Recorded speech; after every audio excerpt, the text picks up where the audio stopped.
The European Union and China are holding their first face-to-face summit since the pandemic.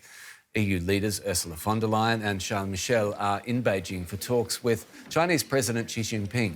The relationship has grown increasingly rocky in recent years, with geopolitical tensions heightened by differences over human rights, the war in Ukraine, and the EU's bid to diversify its trade partnerships and rely less on China. Both sides say they are hoping to find common ground at the two-day talks wherever they can, despite their many differences. The last time they held a summit, the pandemic prevented a real meeting and differing interests prevented real results. As I said, it was not exactly a dialogue, maybe a dialogue of the deaf. Since then, the European Union has been racing to reduce dependence on China, seeking new sources for the rare earth metals needed to power clean technology, investigating Chinese electric vehicle subsidies to try and keep Europe competitive, and mulling export controls on critical technologies. Plans all summed up in Brussels' new favourite buzzword. Plans to de-risk. De-risking. De-risking. De-risking. And yet, EU-China trade reached record levels last year. We say diversification, but the question is where? The EU already had a big rare earth strategy, but in the end, they depended 10 years later, they depend more on China's rare earth imports. In 2020, the two sides announced an investment agreement which Brussels hoped would help even out trade imbalances. But it's frozen after European disquiet about Chinese treatment of Muslims in Xinjiang led to an exchange of sanctions and halted the deal. Beijing denies wrongdoing, but campaigners in Europe insist the bloc should do more.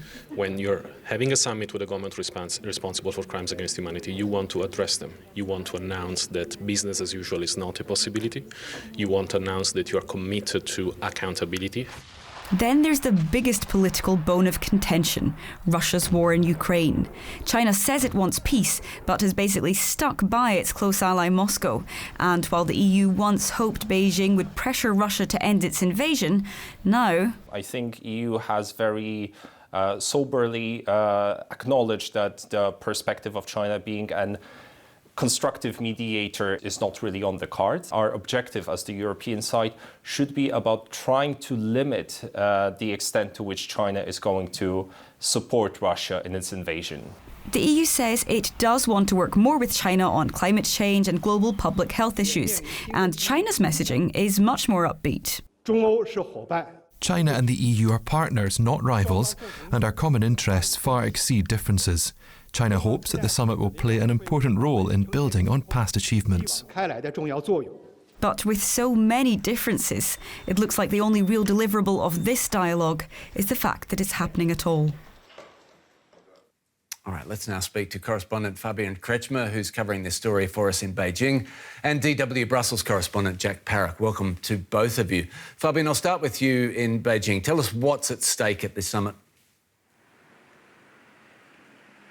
Well, there's clearly a lot at stake. You can just look at the trade numbers. The European Union and China are both each other's respectively biggest trading partner. And at the same time, the relationship has worsened quite a bit in recent years, both economically and politically. And the European side has clearly mentioned that in their opening statements of the meetings today. Ursula von der Leyen, for example, didn't mince her words. She put a lot of focus on the Russian aggression in Ukraine and mentioned that the need to stop this war and basically put pressure on China to use its influence in the right direction. And secondly, she also spoke about the need to de-risk the European economy and rebalance the trade relations, which are really characterized by quite a bit of imbalances and a trade deficit. On the other hand, Xi Jinping, the Chinese state leader, painted a much more rosy picture in his opening statement. He said that the EU and China are the two major powers in the world who support multipolarity, who support a global world, and who also support diversity. So I would say it was, at least from the rhetoric, quite a warm welcome from the Chinese side. And Jack, from you, the European perspective, what does the EU expect from this meeting? Well, it was really interesting. At the end of the video that we got out of the initial meetings, Ursula von der Leyen, her final statement, the European Commission President, was that she hopes for real progress. Now, broadly, everyone here in Brussels and around most of the European Union's capitals that I've spoken to doesn't expect very much to happen, as we've been saying, during this summit. Essentially, things are really difficult for the European Union. They want to address that trade imbalance. China exports 400 billion euros around more into the EU than the EU does into China. So there's a huge trade imbalance, and there's also a concern around European Union countries about the type of things that are imported, that, for instance, Chinese electric vehicles are flooding the EU's market at cheaper rates and skewing the single market that is such a priority for the European Union. Now, while they consistently say in European Union sort of higher echelons that they want to de-risk, not decouple, the reality is if they want to de-risk and start to move and diversify their trade, they need other trading partners. But we've seen trade deals with Australia fall apart. We've seen trade deals with Mercosur, which is the Latin American bloc, fall apart as well, pretty much.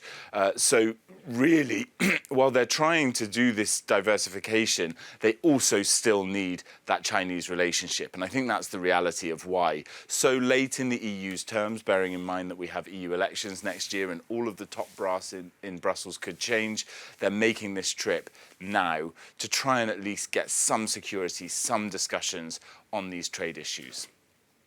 Correspondents Fabian Kretschmer in Beijing and DW's Brussels correspondent Jack Parrock. Many thanks.